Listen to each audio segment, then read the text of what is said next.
Hello there my music lovers, I'm Josh Audiophile Heaven, and today we are having a look at Topping L30 or Linear 30, which is a headphone amplifier and a preamp. The interesting thing about this Topping unit is that this is not provided by Topping directly, but by an Amazon store, the Hi-Fi College, an awesome place to get your latest Topping products from. I will leave a link in the video description.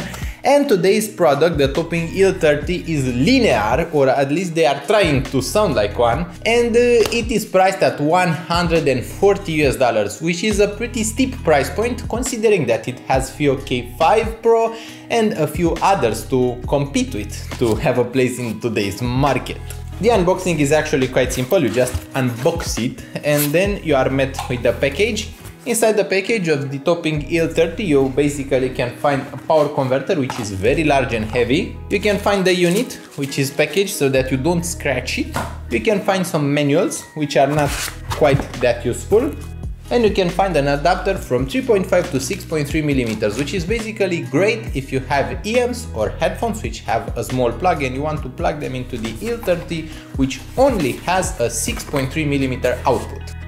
The power brick of the L30 is very large, is almost the size of my fist, and it is very heavy, weighing in at almost 1 kilogram. This is very heavy for a powered brick. It is probably meant to be one of those linear headphone amplifiers, and the closest one, which I have already reviewed, is the GDS Labs Atom. The Atom was interesting. It was very warm and very smooth, although it wasn't really marketed as such. It was marketed for clarity, but in the end the sound was quite smooth. Well, the Topping L30 will be at the exact opposite side. It is pretty bright, pretty energetic, pretty vivid, and pretty lively. The Topping L30 is quite awesome if you have smoother and if you want a strong punch.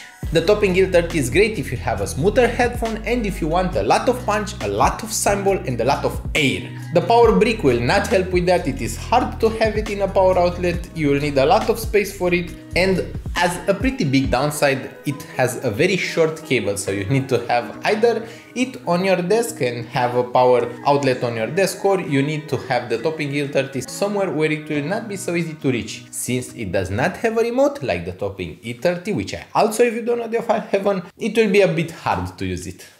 This is the main unit, and one thing I should mention, and which I want to mention, is that although I have used the Topping L30 almost half an hour ago or almost an hour ago, it is still warm to the touch. The same can be said about the power converter, so they are a pretty hot running pair, which is pretty much not the same as the Topping L30, which was quite cold and it never got warm to the touch. As you can see, mine still has those little pieces which protect the face from scratches. After removing them, the unit looks much better. It has a volume wheel, which is quite easy to turn and doesn't feel quite that sturdy. You cannot press it.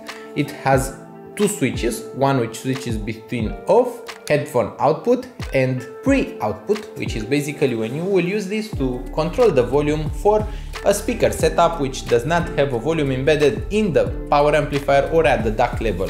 You can select between 3 volume zones, I would name them, which are -9 decibels, 0 decibels, or +9 decibels. You would expect those to sound the same, and in my experience they do not sound the same. Each one of those settings has a pretty different sound. At -9 you have a pretty smooth, darkish kind of sound with a lot of lows, a lot of fourths, and not a lot of treble. It is not the most dynamic one, it is pretty compressed dynamically, but at the same time it has a good amount of punch in the lows.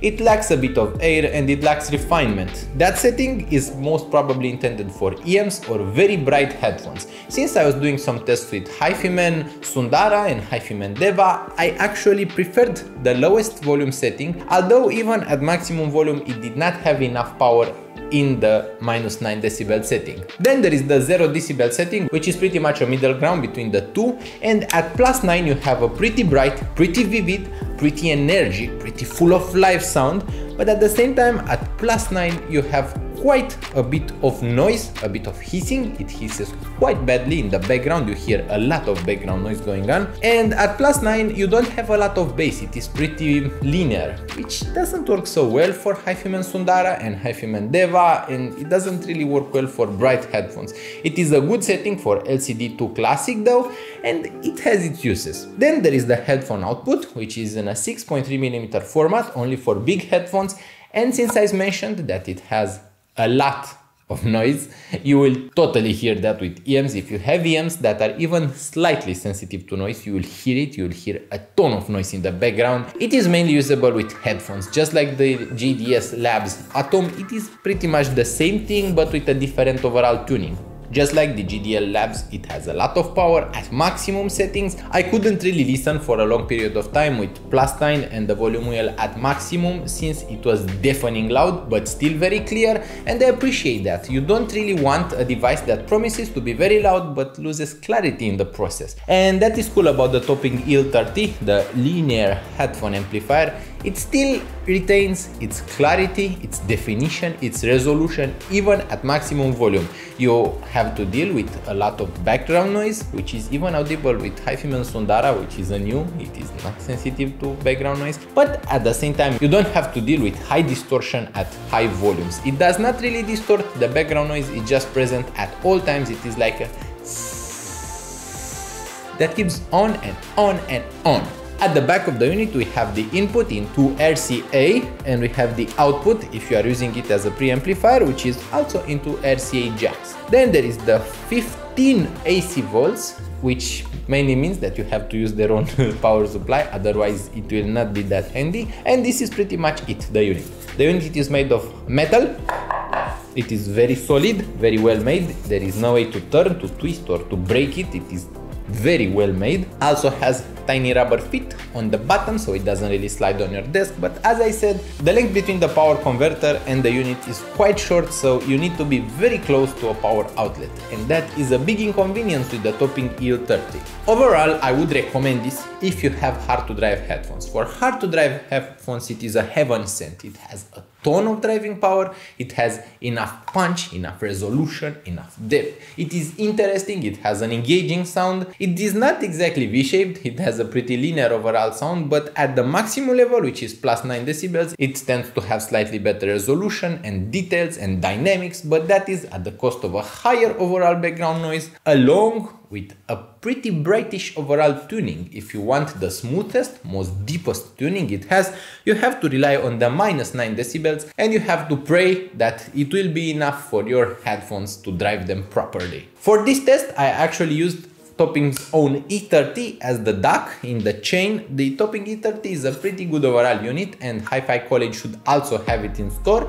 I would really recommend purchasing from Hi-Fi College if you want to have excellent support, a friendly folk who can help you get the best products in the world. And I actually like the L30 Silver. This L30 actually won't replace my FIO K5 Pro. The FIO K5 Pro is actually a bit better, although a $10 or $20 more expensive. FIO K5 Pro has a DAC embedded, and it has a slightly lower background noise than the Topping L30, Topping L30 being a bit higher in the background noise. And I keep saying that it is not linear because when you think about a linear headphone amplifier, you always expect a very low background noise. You expect a clearer sound, better overall resolution with lower background noise. Well, it has an excellent resolution. It has excellent and outstanding dynamics. It is very detailed, but it has such a high overall background noise that I don't know, I just wouldn't really place it in the linear headphone amplifier section. I would just call it a high quality headphone amplifier.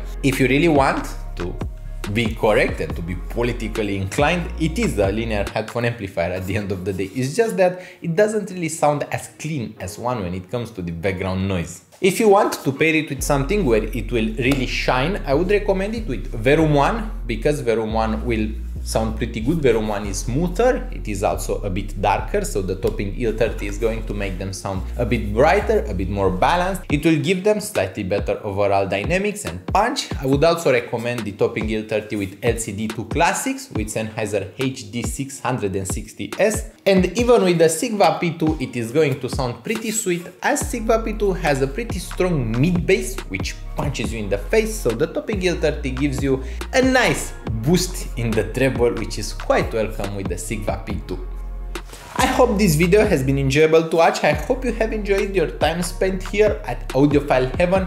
I hope you will have a lovely week in there. I hope you'll subscribe to Audiophile Heaven. Also leave a like on this video if you enjoyed it. I thank you for watching once again and hope to see you soon. Bye bye.